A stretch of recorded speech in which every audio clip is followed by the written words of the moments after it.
पर मनी की नीड कहाँ है? मनी की नीड आती है आपके पास में बार्टर सिस्टम से। बार्टर का मतलब क्या है आपके पास में? बार्टर का मतलब है आपके पास में एक system of goods exchange without money. क्या है barter? System of goods exchange बिना पैसे के आपके पास में। जैसे अगर मान लो एक किसान है आपके पास में, किसान चावल उगा रहा है, अब उसको जो है वो शूज चाहिए, तो शू मेकर को भी राइस की डिमांड होनी चाहिए, राइट? वो शू मेकर को कहेगा ले भाई तू चावल ले ले और मुझे एक जोड़ी जूता दे दे, शू मेकर रेडी हो जाए आपके पास में। दैट इज बार्टर सिस्टम आपके पास में।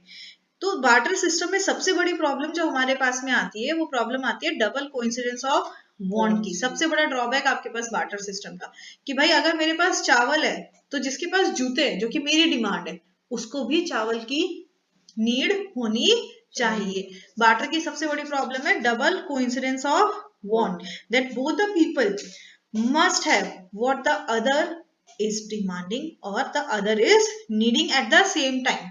कैसे? सेम टाइम पे आपके पास में। दूसरी चीज क्या आई आपके पास में कि हमें मनी की नीड क्यों आई? एक तो हो गया बार्टर सिस्टम आपके पास, दूसरा भाई कॉमन मेजर वैल्यू नहीं होती। मुझे लगता है मेरे जूतों की कीमत जो है वो 10,000 की है, उसको लगता है भाई चावल की कीमत भी 10,000 की है जो इक्विवेलेंट है, पर मुझे लगता है नहीं भाई, चावल तो सिर्फ 4-5 हजार के, मेरा नुकसान हो रहा है। तो कॉमन वैल्यू ऑफ मेजर नहीं है आपके पास में। दूसरा स्टोरेज प्रॉब्लम थी आपके पास में। भाई तब तक चावल कैसे बचा के रखो जब तक दूसरी डिमांड क्रिएट हो।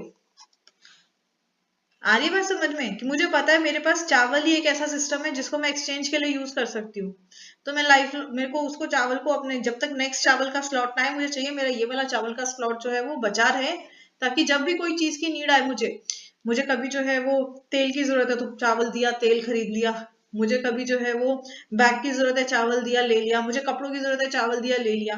तो स्टोरेज प्रॉब्लम है आपके पास में कि भाई उसको स्टोर कैसे करके रखा जाए। एंड आपके पास में आता था कि भाई डिवाइड करने में प्रॉब्लम आती थी आपके पास में। That was hard to divide goods, hard to divide goods आपके पास में। सामानों को डिवाइड करने में, मैं कहती हूँ 5 किलो चावल बहुत है, वो कहता नहीं 6 किलो चाहिए।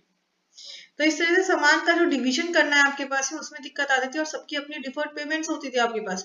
मतलब कोई महीने की शुरुआत में करना है, कोई महीने के आखिर में करना है आपके पास में, तो डिफर्ड पेमेंट थी। तो ये सारी प्रॉब्लम्स थी बार्टर सिस्टम में। बार्टर सिस्टम में 4 प्रॉब्लम है आपके पास। पहला डबल कोइंसिडेंट ऑफ कॉस्ट, जो सबसे बड़ी प्रॉब्लम थी। दूसरा कोई कॉमन मेजरेबल वैल्यू नहीं है आपके पास में। तीसरा आपके पास स्टोरेज प्रॉब्लम है आपके पास। एंड चौथा डिफर्ड पेमेंट, कोई फिक्स पेमेंट नहीं है कि भाई महीने की 1 तारीख में, महीने की 5 तारीख में, कभी कभी हमारा शुरुआत में हो जाए, कभी आखिर में हो जाए।